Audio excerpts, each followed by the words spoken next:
One of my favorite jokes from the gaming world goes like this. Why is EA the worst gaming company in the US? Because Ubisoft is in France.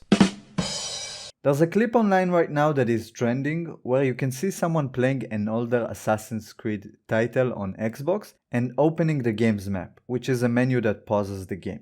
Before the player has access to the map, they have to close an ad pop-up for the latest release of the game being on sale. This is a paid title, mind you, not a free-to-play game. And I wish I could say this was the first instance of an ad in a paid title, but no.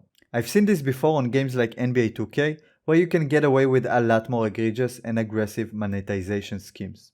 There's a small caveat though that the NBA 2K ad was actually during a loading screen and not during a game pause menu, which is a tiny bit less awful.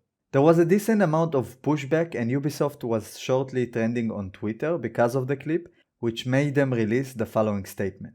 We have been made aware that some players have encountered pop-up ads while playing certain Assassin's Creed titles yesterday. This was the result of a technical error that we addressed as soon as we learned of the issue. I don't think you need a PhD in computer science to know that this is a complete lie. First of all, you have to design the specific marketing image in the pop-up, and even if it's used elsewhere, it was refitted or resized to fit in the pop-up ad screen.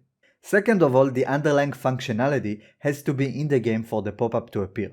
So it either was always in the game ready to be turned on, or they introduced it in one of the latest patches to the game. This is seemingly on console, so it's not like the Ubisoft launcher had triggered the ad by mistake. This is part of the game's code. I think this is something they probably waited a long while to introduce into games, but now it's been pushed back due to the backlash. But I don't think this will be held back for long. It's probably only going to get worse and pop up in more games.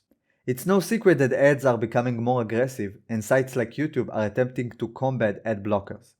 It's more understandable for free services like YouTube that hosts an unimaginable amount of video data completely for free and has a lot of upkeep because of it.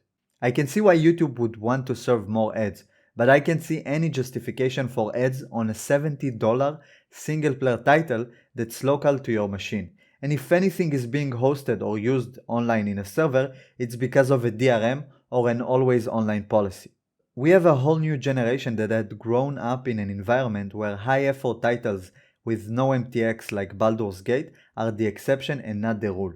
They've grown up watching countless YouTubers pay real life money to open up loot boxes, and every time their parents didn't feel like giving them attention, they've played awful mobile games where ads are part of the game's progression. Watching my nieces and nephews' gaming habits had really blackpilled me on the future of gaming. We're only a couple of years away before we start seeing more and more ads on paid titles, and I believe that sport games and other casual games like Call of Duty would be the ones to usher it in. Because despite how terrible the Modern Warfare 3 campaign was, the game is reportedly breaking engagement records, and I'm not surprised with how easy data collection and data analysis has become. Gaming studios can now engineer the most mediocre gaming experience to maximize player engagement and extract as much money as they can from players with all the right bells and whistles. It's like a timed released medicine that knows when to give you the right amount of dopamine to keep you from quitting the game. The only way to fight anti-consumer practices like this is to make an example out of Ubisoft and cause a backlash on the level of Star Wars Battlefront 2, where they had to completely overhaul a pay-to-win experience to a great game that was completely redeemed. This might sound like an exaggeration, but like a pushy date, gaming studios will pull back and then try to keep pushing with those pop-up ads on paid titles. And unless we give them a resounding no that results in more than just an apology, they will eventually get it in and get away with it.